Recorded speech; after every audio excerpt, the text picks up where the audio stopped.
By 2009, Whitney Houston was fighting for her life. The voice that once ruled the world was gone. What happened next didn't just silence the haters.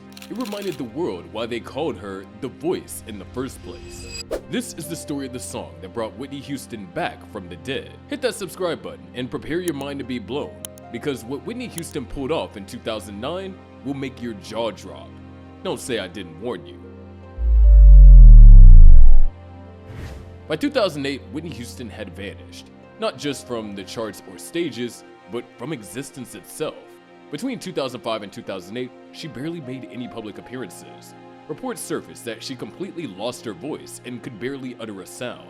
The golden throat was destroyed. The woman who once effortlessly hit notes that made angels weep couldn't even speak without her voice cracking. 7 years had passed since her last studio album, Just Whitney, in 2002, which peaked to number 9 on the Billboard 200 chart and disappeared faster than her reputation. The marriage to Bobby Brown had become a public spectacle of destruction. The drugs had taken everything from her, even her legendary voice. Industry insiders whispered the many unthinkable things.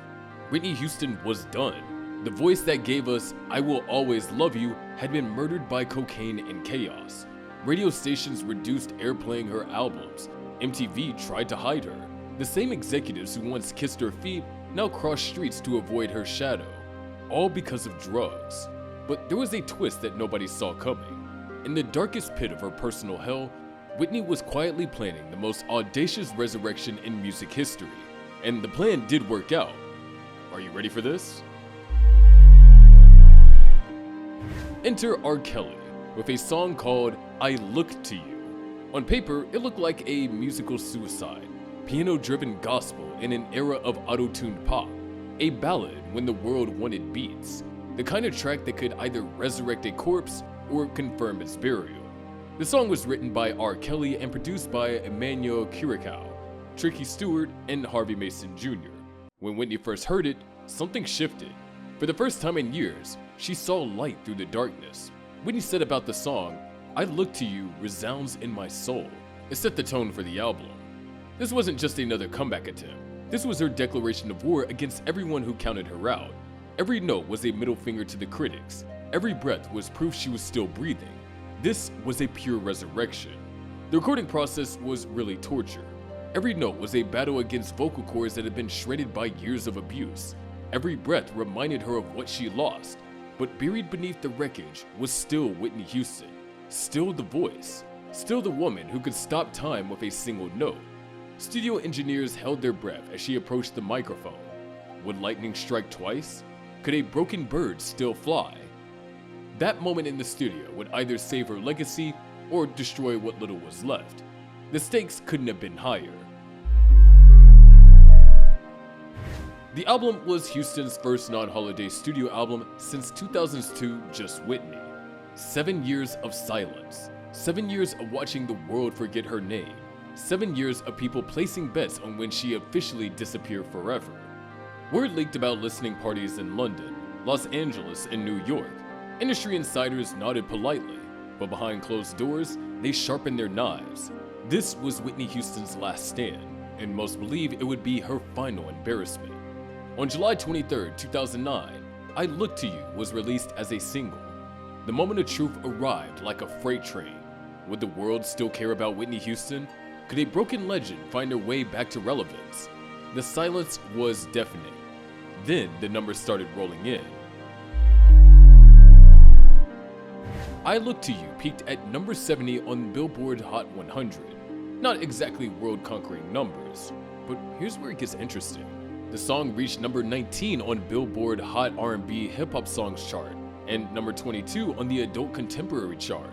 The critics who had prepared her funeral suddenly started paying attention. Radio programmers who hadn't touched her music in years began adding her to rotations. The woman they declared dead was showing a pulse that couldn't be ignored. But this was just the warm-up act. The real earthquake was still coming. August 31st, 2009, album release day. Whitney's "I Look to You" album hit stores like a cultural bomb. It debuted at number 1 on the Billboard 200 with sales of 305,000 copies, crushing pre-release expectations of 250 to 270,000. Number 1. After 7 years of silence, scandals, and obituaries, Whitney Houston had done the impossible. She climbed back to the summit of the mountain everyone said she'd never see again. This was Houston's 4th number 1 album overall, and her first number 1 since The Bodyguard in 1992. 17 years later, she was back on top. The album nearly doubled the sales of the week's number 2 record. The haters went silent overnight. Critics ate their words with no seasoning. The industry that had left her for dead suddenly remembered why they once called her the Voice. Whitney Houston had snatched victories from the jaws of defeat in the most spectacular way possible. But this wasn't just about sales numbers. This was about vindication on a biblical scale, about proving that raw talent doesn't just evaporate because life gets messy, about showing the world that Whitney Houston was still Whitney Houston, damaged but definitely not defeated. That comeback didn't just silence her critics, it buried them alive. The success crossed oceans. Whitney Houston mirrored her Billboard 200 triumph with a number 1 debut on European Top 100 albums. The entire planet was listening. The entire world was remembering what greatness sounded like. I Look to You became the 21st best-selling adult R&B single of 2009 and the 87th best-selling single on the R&B hip-hop chart. These weren't just statistics. They were proof that the greatest voice of a generation still had magic left in the tank. The album's themes of personal reflection and overcoming adversity struck a chord with fans who watched Whitney's public struggles. This was redemption set to music. This was a woman who had lost everything, finding her way back home through pure willpower and God-given talent. What started as one song, one prayer, one desperate roll of the dice, had become a cultural earthquake. Whitney Houston hadn't just staged a comeback. She reminded the world what true artistry looked like when it refused to surrender. Whitney Houston eventually made more music and co-starred in the musical film Sparkle, but on February 11, 2012, the world lost the voice forever when she accidentally drowned in a Beverly Hills hotel. The song that saved her career became her final gift to humanity, a reminder that even when life breaks you into pieces, even when the world writes your obituary, even when your voice is damaged and your spirit is crushed, there's still room for one more miracle, one more moment of pure magic, one more reminder of why legends become legends in the first place.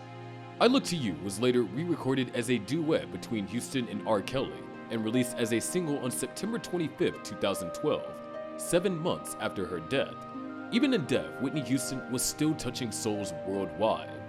That one song didn't just silence the haters. It reminded us why we fell in love with Whitney Houston in the first place. Because true legends don't just fade away quietly. They find a way back. They find one more song. They find one more miracle when everyone thinks the well has run dry. Drop your thoughts in the comments below. If you enjoyed watching the video of the resurrection of a dead through song, then you should subscribe to our channel. And if you want to discover another track that conquered death itself, check out our deep dive into the rap song that made Tupac immortal even after his passing.